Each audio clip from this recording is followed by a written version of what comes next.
விஜய் சொன்னாருன்னு சொல்கிறீங்க இல்லையா, பண்ணையார் அரசியல் திமுக செய்யுது அப்படின்னா, பண்ணையார் தனத்தை எதிர்த்து திமுக அரசியல் செய்யுது. திமுக பண்ணையார் அரசியல் செய்யலை. இப்போ விஜய் வைத்து திமுகவை வீழ்த்தி விடலாம் அப்படின்னு அவங்க நினைக்கிறாங்க. 2ஆம் ஆண்டில் இப்போதான் அந்த கட்சி அடியெடுத்து வைத்திருக்கிறார். இந்த ஓராண்டில் மக்களுக்காக அவர் என்ன செய்தார், என்ன போராட்டங்கள் செய்தார்? பண்ணையார் அரசியல் அல்ல, பனையூரில் மட்டும் அரசியல் செய்து கொண்டிருக்கிறார். அப்போ அவருக்கு வந்து எளிய மக்களுடைய வழியோ இல்லை எளிய மக்களினுடைய தோழனாக இருக்கக்கூடிய திமுகவினுடைய வரலாறும் அவருக்கு தெரியலை. நான் வந்து திமுகவை தொடங்கும் போது சொன்னது என்னன்னா, பிழைப்பதற்காக அழைக்கவில்லை, உழைப்பதற்காக அழைக்கிறேன்னாரு. அப்போ உழைத்தவனுக்கு ஏற்ற வெகுமதியை கொடுத்து தான் ஆக வேண்டும். இப்போ இந்த இயக்கத்துக்காக ஸ்டாலின் உழைத்தார், மக்கள் அவரை ஏற்றுக்கொண்டார்கள், அவருக்கு தலைமை பதவி கிடைத்தது. தொகுதி மறுவரையறை இன்றைக்கு நமக்கு 39 இடங்கள் தமிழ்நாட்டிலும் ஒரு இடத்தில் புதுச்சேரியும் இருப்பது இப்போது வந்து 31 இடங்களாக குறைக்கப்படுவதற்கான வாய்ப்புகள் இருக்கிறது. முழுக்க வட இந்தியாவிலே இருக்கக்கூடிய அந்த வாக்குகளை வைத்தே, அங்கே இருக்கக்கூடிய மக்களவை உறுப்பினர்கள் எண்ணிக்கையை வைத்தே கூட நாளைக்கு எந்த கட்சி வேணாலும் ஆட்சியை பிடிக்க முடியும். மு.க. ஸ்டாலின் அவர்கள் வீட்டுக்கு வருகிறார். அவர் வீட்டுக்குள் நுழைந்த அடுத்த வினாடி சென்னை காவல்துறை ஆணையருக்கு கலைஞர் அவர்கள் தொலைபேசி செய்து, ஸ்டாலின் வந்து விட்டார், நீங்கள் கூட்டி செல்லலாம் அப்படிங்கிறார். இது வரைக்கும் உலக அரசியல் வரலாற்றில் எந்த தலைவரும் தன்னுடைய மகனை நீங்கள் வந்து கூட்டிகிட்டு போங்க அப்படின்னு சொல்லலை. அவருடைய சொந்த வழக்கு பாலியல் வழக்கு, கட்சி அரசியல் வழக்கு இல்லை. அதுக்கே வந்து தொண்டர்களை துணைக்கு கூப்பிடுகிறார். ஆனால் இப்படிப்பட்டவர்கள் இருக்கிற நேரத்தில் யாருமே இல்லாமல் என் மகனை நீங்கள் வந்து கூட்டிகிட்டு போங்கன்னு ஒரு அரசியல் கட்சி தலைவர் சொல்லுகிறார் என்று சொன்னால், அப்படி அரசியலுக்கு வந்தவர் தான் மு.க. ஸ்டாலின். நம்மோடு இணைந்திருக்கிறார் திராவிட இயக்க தமிழர் பேரவை துணை பொதுச் செயலாளர் திரு ராம வைரமுத்து அவர்கள். வணக்கம் தோழர். வணக்கம். இன்னைக்கு நம்மளோட முதலமைச்சரோட 72வது பிறந்தநாள், வாழ்த்து சொன்னீங்களா? நேராக சந்தித்து எங்களுடைய வாழ்த்தை அவரை தெரிவித்தோம். அதாவது அடிக்கடி அவரை சந்திக்கிற பழக்கம் இருந்தாலும் கூட பிறந்த நாளில் சந்திப்பது என்பதில் ஒரு சிறப்பு. அதிலும் இந்த பிறந்த நாள் வந்து அவரே ஒரு மிக முக்கியமான ஒரு உறுதிமொழியை திராவிட முன்னேற்ற கழகத்தைச் சேர்ந்த அத்தனை பேரும், அதே போல தமிழ்நாட்டைச் சேர்ந்த அத்தனை பேரும் எடுக்க வேண்டும் என்று நேற்று ஒரு வேண்டுகோள் விடுத்திருந்தார். பொதுவாக எல்லாரும் தன்னுடைய பிறந்த நாள் அப்படின்னா தன்னுடைய அளவில் தான் அதை கொண்டாடுவாங்க, தனக்கு தான் எதுவும் இது பண்ணுவாங்க. ஆனால் தளபதி மு.க. ஸ்டாலின் அவர்களுடைய பிறந்த நாள் வந்து இளைஞர் எழுச்சி நாளாக எப்போதுமே கொண்டாடப்பட்டு வந்தது. இப்போது வந்து அவர் நேற்றைய தினம் வந்து தமிழ்நாட்டினுடைய உரிமை மீட்பு நாளாக அவர் சொல்லியிருக்கிறார். இந்த இனத்தினுடைய உரிமையை மீட்கவும், இந்த மொழியினுடைய உரிமையை மீட்கவும், இப்போ வந்து இந்தி திணிப்பை எதிர்த்து அந்த மும்மொழி கொள்கையை வந்து அமுல்படுத்த வேண்டும் என்று அவர்கள் சொல்லுவதை கண்டித்தும், அதே போல் வந்து தொகுதி மறுவரையறை, மக்கள் தொகையினுடைய அடிப்படையில் தொகுதி மறுவரையறை என்று சொல்லுகிறார்கள். இன்றைக்கு நமக்கு 39 இடங்கள் தமிழ்நாட்டிலும் ஒரு இடத்தில் புதுச்சேரியும் இருப்பது நாளை வந்து இப்போது வந்து 31 இடங்களாக குறைக்கப்படுவதற்கான வாய்ப்புகள் இருக்கிறது. அதே போல் தென்னிந்தியாவினுடைய மக்களவை தொகுதி எண்ணிக்கை வந்து குறையுது. அதனால் வட இந்தியாவினுடைய மக்களவை உறுப்பினர்களுடைய எண்ணிக்கை அதிகமாகுது. இது எந்த ஒரு விளைவை ஏற்படுத்தும்னா, தென்னிந்தியாவில் இப்போது பாஜக இல்லை, துடைத்தெறியப்பட்டிருக்கிறது. ஆந்திராவில் மட்டும்தான் சந்திரபாபு நாயுடுனுடைய கட்சியோடு அவர்கள் கூட்டணியில் இருக்கிறார்கள். ஆனால் இங்கே என்ன நடக்கும்னா, இந்த எண்ணிக்கை இன்னும் கூடுச்சுன்னா முழுக்க வட இந்தியாவிலே இருக்கக்கூடிய அந்த வாக்குகளை வைத்தே, அங்கே இருக்கக்கூடிய மக்களவை உறுப்பினர்கள் எண்ணிக்கையை வைத்தே கூட நாளைக்கு எந்த கட்சி வேணாலும் ஆட்சியை பிடிக்க முடியும். பாஜக மட்டுமல்ல, அதை போல சிந்தனை உள்ள யாருனாலும் வர முடியும். அப்போது தமிழர்களுடைய உரிமை வந்து பறிபோவதற்கான வாய்ப்புகள் இருக்கிறது. இங்கே நம்ம எத்தனை இடத்துல கிடைத்தாலும் கூட அது அங்கே ஒரு பெரிய விளைவை ஏற்படுத்தாது என்கிற ஒரு சூழல் இருக்குது. ஆக இதை கண்டிக்க வேண்டும் என்பதைத்தான் தன்னுடைய பிறந்தநாள் செய்தியாகவே அவர் சொல்லியிருக்கிறார். கண்டிப்பாக இந்த நேரத்தில் வந்து இது போல தலைவர் ஸ்டாலின் போல தலைவர்கள் தமிழ்நாட்டுக்கு தேவையாக இருந்தால் பார்க்கப்படுது. முக்கியமாக அவரோட வாழ்க்கையை பற்றி கொஞ்சம் விரிவாக பேசலாம்னு நினைக்கிறேன். இந்த சூழலில் பல கட்டங்கள், தடைகள் தாண்டி, இந்த போட்ட சட்டத்திலேருந்து தடைகளை தாண்டி மேயராக இருக்கட்டும், துணை சிஎம்மாக இருக்கட்டும், எதிர்கட்சி தலைவராக இருக்கட்டும், இப்போ இன்றைக்கி ஒரு ஆளுமையாக சிஎம் பதவியில் இருக்கார். ஆனால் பல விமர்சனங்களுக்கு அவர் ஆளாக இருக்கார். குறிப்பாக இந்த சனாதனிகள் பக்கம் ஒரு பார்வை பார்த்தோம்னா, திமுக மீது ஒரு பண்ணையார் பிம்பங்களை கட்டறிகிறாங்க. இதை எப்படி பார்க்குறீங்க நீங்கள்? அதாவது திமுகவின் மீது பண்ணையார் பிம்பம் அப்படிங்கிறது வந்து உண்மை என்னென்னா, அரசியலிலிருந்து பண்ணையார்களை அப்புறப்படுத்தி பாட்டாளிகள், அதாவது உழைப்பாளிகள் அரசியலுக்கு வருவதற்கான ஒரு சூழலை கணிய வைத்ததே திமுக தான். அதுக்கு ஒரே ஒரு உதாரணம் மட்டும் சொல்கிறேன். இப்போ கேள்வி வந்து தலைவர் தொடர்பாக இருக்காது, ஆனாலும் இந்த உதாரணம் நீங்கள் கேட்ட அந்த ஒரு பாயிண்ட்டுக்கு இது அவசியம். என்ன அப்படின்னா, 1967 தேர்தல், அந்த 67 தேர்தலுக்கு வந்து வேட்பாளர்களை திமுக தேர்வு செய்து கொண்டிருக்கிறது. அப்போது அன்றைய ராமநாதபுரம், ஒருங்கிணைந்த ராமநாதபுரம், அதாவது முகவை மாவட்டம்னு சொல்லுவாங்க, அந்த முகவை மாவட்டத்தினுடைய செயலாளராக இருக்கக்கூடிய சிறுகதை மன்னர் எஸ்.எஸ். தென்னரசு அவர்கள் இருக்கார். அப்போ அவர் வந்து அண்ணாவை சந்தித்து சொல்கிறாரு, ராமநாதபுரம் மாவட்டத்தில் அந்த தொகுதியில் வந்து காங்கிரஸுடைய வேட்பாளராக போட்டியிடுகிற மன்னர் வந்து சேதுபதி மன்னர்னு கேள்விப்படுறோம் இல்லையா, அந்த சேதுபதி மன்னருடைய அந்த வாரிசு தான் அங்கே தேர்தலில் நிற்கிறார், மன்னர் தான் நிற்கிறார். அப்போ மன்னரை எதிர்த்து நிற்பதற்கு ஆளே இல்லை, அப்போ நம்ம அங்கே போட்டியிட முடியாது என்கிற ஒரு கருத்தை அண்ணாவிடம் சொல்கிறார். அப்போ அண்ணா கேட்குறாரு, அப்போ வேறு வழி இல்லை, அப்போ அங்கே வந்து நம்ம வேட்பாளரே இல்லைன்னு சொல்லிடுவோம் அப்படின்றார். ஆனால் கலைஞர் உடனே பக்கத்தில் இருக்க கலைஞர் என்ன சொல்கிறார் அப்படின்னா, கலைஞர் அப்போது கட்சியினுடைய பொருளாளர், அவர் சொல்கிறாரு, அது எப்படி அண்ணா, நம்ம வந்து ஆட்சியை பிடிக்க போகிறோம்னு சொல்லி பிரச்சாரம் பண்ணுறோம், ஆனால் ஒரு தொகுதியில் நமக்கு வேட்பாளரே இல்லை அப்படின்னா அது ஒரு மிகப்பெரிய ஒரு விமர்சனத்துக்கு உள்ளாயிரும், கண்டிப்பாக நம்ம இங்கே நிப்பாட்டணும் அப்படின்னு சொல்கிறார். அப்போ உடனே அப்போ தான் ஆள் இல்லைன்னு சொல்கிறாரு மாவட்ட செயலாளர், என்ன செய்யலாம் அப்படின்னு கேட்குறாரு. அப்போ உடனே கலைஞர் தென்னரசை பார்க்குறாரு, பார்த்துட்டு தங்கப்பன்ட்ட கேட்டிங்களா அப்படின்னு கேட்குறாரு. உடனே இல்லை கேட்கலன்னு, நான் சொன்னேன்னு தங்கப்பனை நிற்க சொல்லுங்கள் அப்படின்றார். அப்படியே ஆனால் தென்னரசு அப்படியே யோசிச்சுக்கிட்டே இருக்கார், பதில் கலைஞர்கிட்ட அவரால் பதிலும் சொல்ல முடியல, என்ன யோசிச்சுக்கிட்டே இருக்க அப்படின்னு சொல்லிட்டு கலைஞர்கிட்ட வந்து அண்ணா கேட்குறாரு, யார் அந்த தங்கப்பன் கேட்குறாரு. அரண்மனை வாயிலில் குதிரை வண்டி ஓட்டுவோம். அப்போ உடனே அண்ணா சொல்கிறாரு, ஒரு ராஜாவை எதிர்த்து வேட்பாளர் நிறுத்துகிறோம், அதுக்கு வந்து ராஜா வேஷம் போட்டுறவன் கூட கிடைக்கலையா, குதிரை வண்டி ஓட்டுறவனை எப்படி அப்படின்னு சொல்லி அண்ணா கேட்குறாரு. கலைஞர் சொல்கிறார், நீங்கள் அவருக்கு கொடுங்க, நம்ம வந்து ஒரு தொகுதியில் நிற்காமல் இருக்கக்கூடாது, கொடுங்கள், அவரை வெற்றி பெற வைப்பது என்னுடைய பொறுப்புன்றார் கலைஞர். அதே போல் வந்து தன்னுடைய பிரச்சாரம் வந்து ஒவ்வொருத்தரும் ஒவ்வொரு இடத்துல போய் பிரச்சாரத்தை நிறைவு செய்வாங்க. உங்களுக்கு தெரியும், முக்கிய தலைவர்கள் ஏதாவது ஒரு தொகுதியில் பிரச்சாரத்தை நிறைவு செய்வாங்க. 67 கலைஞர் வந்து சைதாப்பேட்டையில் நிற்கிறார் வேட்பாளராக. ஆனாலும் என்ன சொல்கிறாருன்னா, தன்னுடைய தேர்தல் பிரச்சார நிறைவு நாள் அன்றைக்கு நான் ராமநாதபுரம் வந்துடுறேங்கிறார். தேர்தல் பிரச்சாரம் நிறைவு நாள் ராமநாதபுரத்துக்கு போகிறார். இவர் என்ன நிலவரம்னு கேட்குறாரு. வேட்பாளர் காங்கிரஸ் வேட்பாளரான அந்த ராமநாதபுரம் மன்னர் வந்து களத்துக்கு போகல, யார் என்னென்னு விசாரிக்கிறார் வேட்பாளரை. வாசலில் குதிரை வண்டி ஓட்டுறவன்னா அவன் தானே ஒரு நம்ம ஜெயிக்க போகிறோம்னு சொல்லிவிட்டு அவர் வேட்பாளர் காங்கிரஸ் வேட்பாளர் வாக்கு கேட்கவே வரல. அப்போ ஒரு நிறைவு விழா பொதுக்கூட்டம், அந்த பிரச்சார நிறைவு பொதுக்கூட்டத்தில் கலைஞர் பேசுகிறார், ஜனநாயகத்தில் வாக்காளர்கள் தான் மன்னர்கள், ஆனால் இப்போது கூட தான் மன்னர் என்ற அகந்தையோடு ஒருத்தர் உங்களை சந்தித்து கூட வாக்கு கேட்கல, அவருக்கு நீங்கள் வாக்களிச்சிங்கன்னா நீங்கள் உங்கள் குறைகளை கூட யார்கிட்டையும் போய் சொல்ல முடியாது. ஆனால் தங்கப்பன் வந்து அந்த அரண்மனை வாயிலில் தான் இருப்பார், என்ன நேரம் வேணாலும் நீங்கள் தங்கப்பனை சந்திக்கலாம், உங்களுடைய குறைகளை சொல்லலாம், தங்கப்பன் வந்து அதை நிறைவேற்றி தருவார் அப்படின்னு சொல்கிறார். தேர்தல் முடிவுகள் வந்தது, ராமநாதபுரம் மன்னர் தோற்றார், குதிரை வண்டி ஓட்டிய தங்கப்பன் வெற்றி பெற்றார். இதுதான் திராவிட முன்னேற்ற கழகத்தோட வரலாறு. இப்படிப்பட்ட பாட்டாளிகளை, இப்படிப்பட்ட பண்ணையார்களை வந்து மன்னர்களை, அதே போல் புதுக்கோட்டையினுடைய மன்னர், புதுக்கோட்டை மன்னரை திராவிட முன்னேற்ற கழகத்தினுடைய சார்பில் புதுக்கோட்டை மக்களவை தொகுதியில் போட்டியிட்ட வீரையான்றவர் வெற்றி கொள்கிறார் 71. ஆக இதெல்லாம் வந்து பெரும் பெரும் மன்னர்களை தோற்கடித்தது. நீங்கள் கலைஞரை பற்றிய ஒரு பழைய பாடலில் ஒன்று இருக்கும், முன்னர் நமையாண்ட மன்னர்களை வீழ்த்தி முன்னேற்றம் கண்ட கழகம்னு திமுக பற்றி ஒரு பாட்டு இருக்கும். அது வந்து வரியல்ல, அது வந்து வரலாறு, ஒரு உணர்வு, அதான் வரலாறு. அது ஆக்சுவலாக அப்படிப்பட்ட இயக்கத்தின் மீது இன்றைக்கு வன்மத்தோடு பண்ணையார மனநிலை அப்படின்னு சொல்கிறாங்க. அதெல்லாம் இல்லை. தலைவர் ஸ்டாலின் அவர்களுடைய வளர்ச்சி அப்படின்னு நீங்கள் பார்த்தீங்க அப்படின்னா, பொதுவாக சனாதனவாதிகள் வைக்கிற விமர்சனம் என்னென்னா, அவங்க வந்து வாரிசு அரசியல் அப்படின்னு சொல்லுவாங்க. வாரிசு அரசியல் என்பதற்காக எது ஒரே இரவில் பதவிக்கு வந்துட்டாரா? நீங்கள் ஒட்டுமொத்த இந்தியாவில் இருக்கக்கூடிய தலைவர்களில் வாரிசு முறையில் வந்த தலைவர்களெல்லாம் பாருங்கள், அவர்கள் வந்து முன்னர் களத்தில் இருந்தாங்களா இல்லை திடீரென வந்தார்களா பதவிக்கு அப்படின்னு யோசிச்சு பாருங்கள். நீங்கள் தமிழ்நாட்டில் இருக்க தலைவரை பாருங்கள், அன்புமணி ராமதாஸ் எப்படி வந்தார்? அவர் வந்து மக்களவை உறுப்பினராக கூட தேர்ந்தெடுக்கப்படல, நேரடியாக கேபினட் வந்து அமைச்சராகிறார். அது வரைக்கும் அன்புமணி எந்த கட்சி கூட்டத்துக்காக போயிருக்காரா? இல்லை. அதே போல் ஜிகே வாசன் எடுத்துக்கங்க, ஜிகே மூப்பனார் மறைவுக்கு முன்பு வரைக்கும் வாசன் வந்து அந்த கட்சியினுடைய எந்த கூட்டத்திலும் பங்கேற்றதில்லை. ஆனால் நேரடியாக ஜிகே வாசன் கட்சியினுடைய தலைவராக தேர்ந்தெடுக்கப்பட்டார்.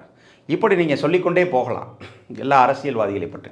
ஆனால் ஸ்டாலின் அவர்கள் வந்து, நீங்கள் மனோகரா திரைப்படத்தில் ஒரு வசனம் வரும், நான் என்னை வந்து அழைத்து வரவில்லை இழுத்து வந்தார்கள்னு சிவாஜி சொல்லுவார், கலைஞருடைய வசனம்.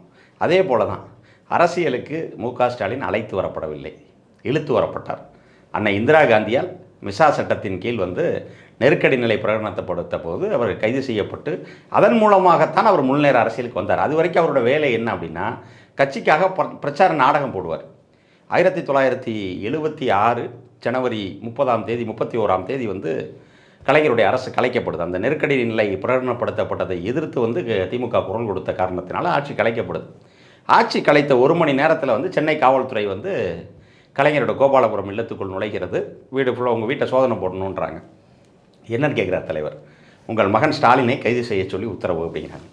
இல்லை, அவர் வந்து செங்கல்பட்டுக்கு வந்து மதுராந்தகத்துக்கு வந்து முரசே முழங்கு என்கிற ஒரு நாடகம் நடத்த போயிருக்காரு, வீட்டில் இல்லைங்கிறாங்க.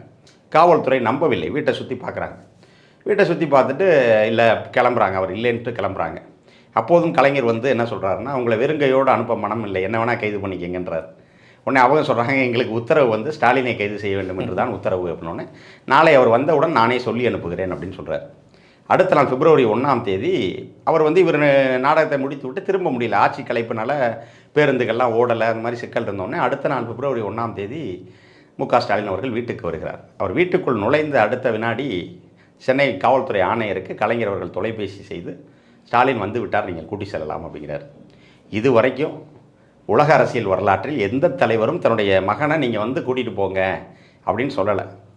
ஒரு காவல்துறை விசாரணைக்கு தன் மேல் இருக்க வழக்குக்காக விசாரணைக்கு வாங்கன்னா கூட தொண்டர் ஃபுல்லாக வாங்கன்னு கூப்பிட்றாங்க. இந்த காலத்தில் தனியாக காவல் நிலையத்துக்கு வந்து ஒரு வழக்குக்கு போகக்கூட அச்சப்பட்டு கொண்டு தொண்டர்கள் அத்தனை பேர் வாங்க அப்படின்னு, அவருடைய சொந்த வழக்கு பாலியல் வழக்கு, கட்சி அரசியல் வழக்கு இல்லை, அதுக்கே வந்து தொண்டர்களை துணைக்கு கூப்பிடுகிறார்கள்.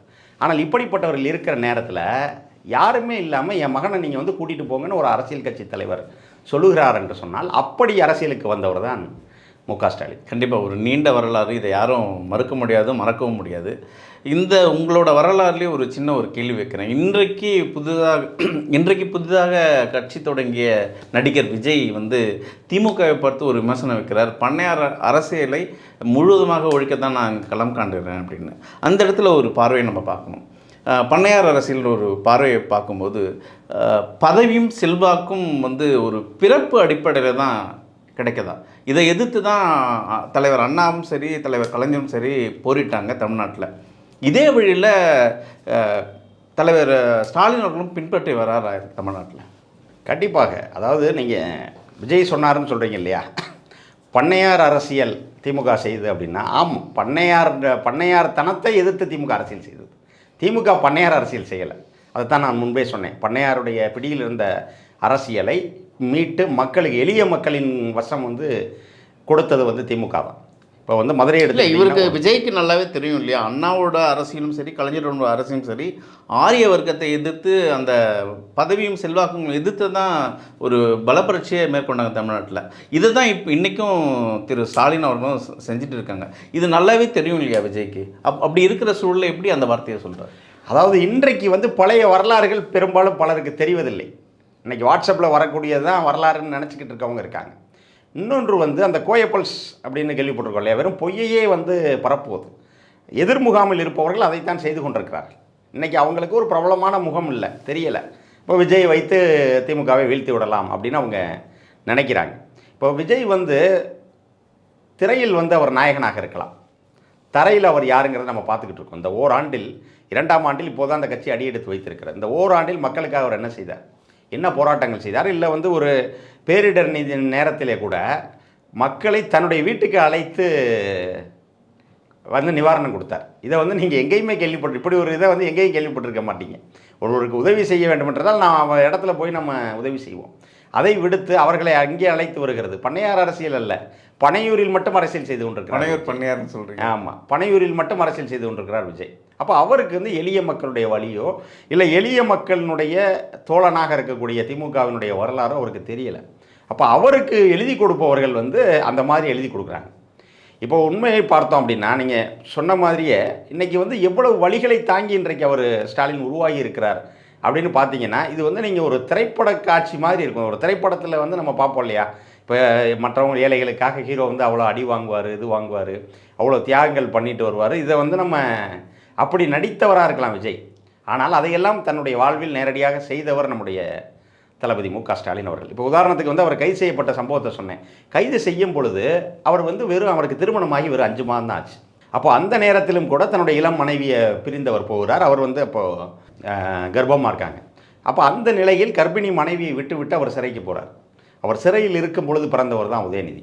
இப்போ பிறப்பின் அடிப்படையில் வந்து எதுவும் கிடைக்கக்கூடாது அப்படின்னா இன்றைக்கி திமுக அப்படியே செய்தான்ற கேட்குறீங்க இல்லையா, அதைத்தான் நாங்கள் சொல்கிறோம். வெறும் அவர்கள் குருதி வாரிசுகள் அல்ல, கொள்கை வாரிசுகள். வெறும் அந்த வேலையை செய்து அவங்க வந்து வீட்டு பிள்ளைன்னு மட்டும் கொடுத்துடல. அண்ணா வந்து திமுகவை தொடங்கும் போது சொன்னது என்னென்னா, பிழைப்பதற்காக அழைக்கவில்லை, உழைப்பதற்காக அழைக்கிறேன்னார். அப்போ உழைத்தவனுக்கு ஏற்ற வெகுமதியை கொடுத்து தான் ஆக வேண்டும். இப்போ இந்த இயக்கத்துக்காக ஸ்டாலின் உழைத்தார், மக்கள் அவரை ஏற்றுக்கொண்டார்கள், அவருக்கு தலைமை பதவி கிடைத்தது. இப்போ இப்போ இந்த இயக்கத்துக்காக இன்றைக்கு உதயநிதி உழைத்து கொண்டிருக்கிறார், மக்கள் ஏற்றுக்கொண்டிருக்கிறார்கள், அவருக்கு பதவி கிடைக்கப் போகுது. இது வந்து வெறும் பிறப்பின் அடிப்படையிலான பதவி அப்படின்னு நம்ம எடுத்துக்க முடியாது. இப்போ 5 மாதத்தில் தன்னுடைய குழந்தை பிறக்கும் போது கூட அவர் சிறையில் இருக்கார். அதே மாதிரி அந்த நெருக்கடி காலகட்டத்தில் யார் எந்த சிறையில் இருக்கான்னு கூட யாருக்கும் தெரியாது, யாரும் போய் சந்திக்க முடியாது. அப்படி உட்பட்ட நேரத்தில் கலைஞர் ஒரு வழக்கு தொடர்ந்து தான் அந்த இரத்த உறவுகள் மட்டும் சந்திக்கலாம் வாரத்தில் ஒரு நாள் அப்படின்னு ஒரு ஆணை பெறுகிறார். அந்த ஆணை பெற்றும் கூட மிசா சிறை சட்டத்தின் கீழ் சிறைக்கு போன அத்தனை பேரும் தன் பிள்ளைகளை பார்த்து விட்டார்களா என்று உறுதிப்படுத்திய பிறகுதான் ஸ்டாலினை பார்க்கவே இப்படி ஒரு கடின காலகட்டத்தில் தான் அவர் அரசியல் நோக்கி பயணித்து இந்த இடத்துல வந்திருக்காரு.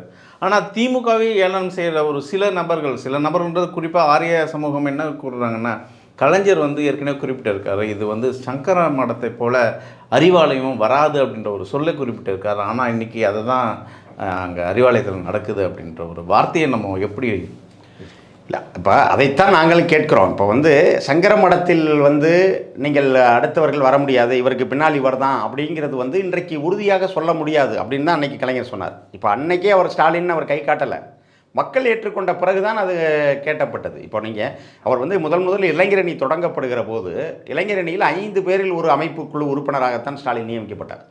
எடுத்தவுடனே அவர் வந்து இளைஞரணியினுடைய செயலாளராகவோ அமைப்பாளராகவோ நியமிக்கப்படலாம். அந்த 5 உறுப்பினர்களில் ஒருவராக அவர் அமைப்பு குழுவில் நியமிக்கப்பட்டு அவர்கள் எல்லா பக்கம் பயணம் போகிறாங்க. திருச்சி சிவா, பருதி இளம்பழுதி, அன்பில் பொய்யாமொழி, வாலஜா சேன் போன்ற அந்த 5 பேருக்கு சொல்லுகிறார்கள். பின்னாளில் அதோடு தாரம் மணியன் அவரும் சேர்க்கப்படுகிறார். இப்போ இவங்கெல்லாம் போய் மாநிலம் முழுக்க இளைஞரணியை வளர்த்தெடுத்து எல்லா பக்கத்திலிருந்தும் ஸ்டாலினுடைய செயல்பாடுகளை பார்த்த பிறகு அடுத்து வந்து அன்றைக்கு விருதுநகர் மாவட்ட செயலாளராக இருந்த தங்கப்பாண்டியன் தான் வந்து ஒரு செயற்குழு கூட்டத்தில் சொல்கிறார், நீங்கள் வந்து ஸ்டாலின் வந்து அதிகமாக உழைக்கிறாரு, அவருக்கு வந்து நீங்கள் அதற்கேற்ற ஒரு இடத்தை கொடுக்க வேண்டும் அப்படின்னு சொன்ன பிறகு தான் அவர் வந்து இளைஞரணியினுடைய செயலாளராக அறிவிக்கப்பட்டார். அதே போல் வந்து அவர் சட்டமன்ற உறுப்பினராக 89 வந்துடுறார்.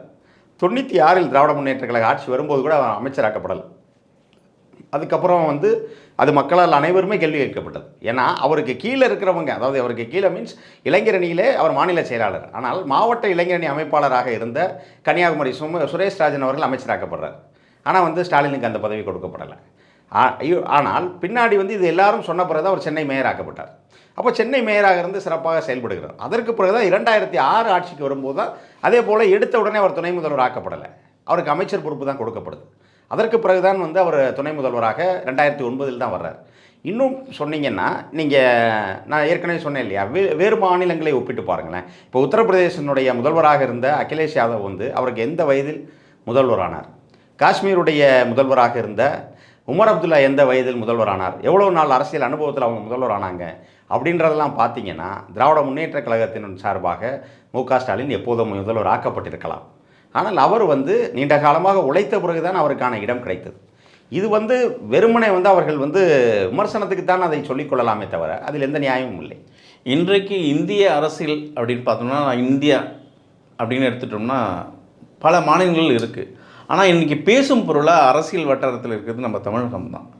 அந்த இடத்துக்கு திமுக ஒரு அரசியலை முன்னெடுத்து பயணிச்சிருக்காங்க, அதுவும் பாஜகவோட எதிர்ப்பு அலையில். இன்றைக்கி இந்த அரசியல் தேவையா? நீங்கள் உங்களோட பார்வையை நான் எப்படி பார்க்குறேன்னா, இந்த பக்கம் திராவிட கட்சிகள்னு இருக்குது 2 பக்கம், அதிமுகவும் சரி திமுகவும் சரி. இன்றைக்கி அதிமுக போகிற சூழல் வேறு ஒரு வழியில் பயணிக்கிறாங்க. இன்றைக்கி திமுக ஒரு எதிர்ப்பலையை தார்மீகமாக எதிர்த்து பேசுகிறாங்க. எப்படி பார்க்குறீங்க இந்த பார்வை? அடுத்து வரப்போகிற இந்த 2026 ஒரு மாறுதல் ஏற்பட்டால் என்ன நடக்கும் தமிழகத்துக்கு? அதாவது 2026 மாறுதலுக்கான வாய்ப்பே இல்லை. ஒருவேளை அப்படி மாறுதல் ஏற்பட்டால் தமிழ்நாட்டை காப்பாற்றவே முடியாதுங்கிறது தான் மக்கள் உணர்ந்து கொள்ளணும். ஏன்னா இப்போ நீங்கள் குறிப்பிட்டதை போல் இன்னொரு மாற்றாக இருக்கக்கூடிய அஇஅதிமுக வந்து என்றைக்குமே தமிழ்நாட்டினுடைய உரிமை குரலாக ஒலித்ததில்லை. மேலே இருக்கக்கூடிய எஜமானர்கள், அதாவது டெல்லி எஜமானர்கள் என்ன சொல்லுகிறார்களோ அதை ஏற்றுக்கொண்டவர்களாகத்தான் அவர்கள் இருந்திருக்கிறார்கள். இப்போது மட்டுமல்ல, எம்ஜிஆர் காலத்திலிருந்தும் அப்படித்தான், அம்மையார் ஜெயலலிதா காலத்திலையும் அப்படித்தான். ஆனால் வந்து ஜெயலலிதா வந்து வெளியே ஒரு சிங்க பெண்மணி அப்படின்னு வெளியே சொல்லப்பட்டாலும் கூட அவர் பெரிய அளவிலே வந்து ஒன்றிய அரசோடு எப்போதுமே முரண்பட்டு கொண்டதில்லை. அதாவது சின்ன சின்ன விஷயங்களுக்கு வந்தால் முரண்டு பிடிப்பாங்களே தவிர தமிழ்நாட்டினுடைய நலனை வந்து அடகு வைக்கிற வேலையில் வந்து சத்தமில்லாமல் அதை செஞ்சுருவாங்க. இப்போ ரொம்ப உதாரணமாகவே எடுத்துக்கலாம். இன்றைக்கி தமிழ்நாட்டில் மிக முக்கிய பிரச்சனையாக நாம் பேசி கொண்டிருக்கக்கூடிய நீட் வந்து அதிமுக ஆட்சி காலத்தில் தான் அமலுக்கு வந்தது. அதை வந்து அவர்கள் எந்த விஷயமே அதை இது பண்ணல. அதே மாதிரி வந்து இந்திய மும்மொழி கொள்கை இப்போது சொல்லிக்கிட்டு நமக்கு 2190 கோடி பணத்தை வந்து பள்ளிக்கல்வித்துறைக்கு தர மறுக்கிற ஒன்றிய அரசு என்ன சொல்லுதுன்னா, தேசிய கல்விக் கொள்கையை ஏற்றுக்கொண்டு தான் ஆகணும்னு சொல்லுது. அந்த தேசிய கல்விக் கொள்கை அமல்படுத்தப்பட்ட போது அதிமுக ஆட்சி தான். அதே போல் வந்து இப்போது ரீசெண்டாக மதுரையில் வந்து டங்ஸ்டன் சுரங்கத்திற்கு அனுமதி கொடுக்கப்பட்டது. அந்த பகுதி மக்களெல்லாம் பயங்கரமாக போராடி முதல்வர் வந்து உறுதி கொடுத்தார். அந்த திட்டம் வந்தால் நான் முதலமைச்சராகவே இருக்க மாட்டேன் அப்படின்னு சொல்லி உறுதி கொடுத்து இன்றைக்கு அந்த திட்டமே ஒன்றிய அரசு வந்து பின்வாங்கி இருக்கிறது. ஆனால் அந்த திட்டத்தை ஆதரித்து மாநிலங்களவையில் அதிமுக பேசியிருக்கு. ஆக இப்படி தமிழ்நாட்டினுடைய வரலாற்றை, தமிழ்நாட்டினுடைய மக்களுடைய உணர்வுகளை, உரிமைகளை காப்பாற்றுகிற எந்த முயற்சியிலையுமே அதிமுக எந்த காலத்திலும் ஈடுபட்டதில்லை. ரொம்ப வேணாம், ஒரு பர்சனலாகவே ஒரு விஷயம் வந்து இப்போ எடப்பாடியினுடைய தாயார் மறைவு. அப்போ அந்த எடப்பாடியினுடைய தாயார் மறைந்த போது அமித்ஷா வந்து ஒரு இரங்கல் கடிதம் எழுதுகிறார். அந்த இரங்கல் கடிதம் இந்தியில் எழுதப்பட்டிருக்கு. அமித்ஷாவுக்கு ஹிந்தி தெரியும், ஓகே. எடப்பாடிக்கு தெரியுமா?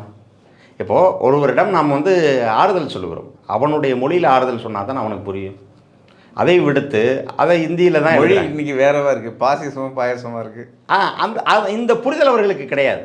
அப்போது ஒரு எடப்பாடியினுடைய தாயாருடைய மறைவுக்கு நீ இந்தியில் எழுதுறனா உங்களுடைய வன்மம் எந்த அளவுக்கு இருக்கிறது. ஆனால் இதை எதிர்த்து கூட கேட்க முடியாத இடத்துல அதிமுக இருக்குது. ஆனால் திராவிட முன்னேற்றக் கழகம் எப்போதுமே வந்து எதிர்நீச்சல் அடிக்கிற ஒரு இயக்கமாக தங்களுக்கு என்ன கிடைக்கும் என்பதை தவிர தமிழ்நாட்டு மக்களுக்கு என்ன கிடைக்கும் என்பதை பொறுத்து அவர்கள் ஒவ்வொருடைய நிலைப்பாட்டையும் எடுத்து வைக்கிறார்கள். அதனால் தான் இன்றைக்கி இந்திய ஒன்றியம் முழுக்க வந்து தமிழ்நாடு வந்து ஒரு முன்மாதிரி மாநிலமாக இருக்கிறது. நம்முடைய முதல்வர் வந்து முதல்வர்களில் முதல்வராக இருக்கிறார். அதனால் நம்ம ஒன்றிய அரசினுடைய திட்டங்களை வந்து நமக்கு முரண்பாடான திட்டங்களை வந்து எதிர்த்து போராடி தமிழ்நாட்டினுடைய உரிமைகளை நாம் நிலைநாட்ட முடியும். வருகின்ற தேர்தல் 2026 வெற்றிக்கிணையை திமுக பறிக்குமா என்ற காலம் பதில் சொல்லும். உங்கள் நேரத்தும் கருத்துக்கும் மிக்க நன்றி. வாய்ப்புக்கு நன்றி, வணக்கம்.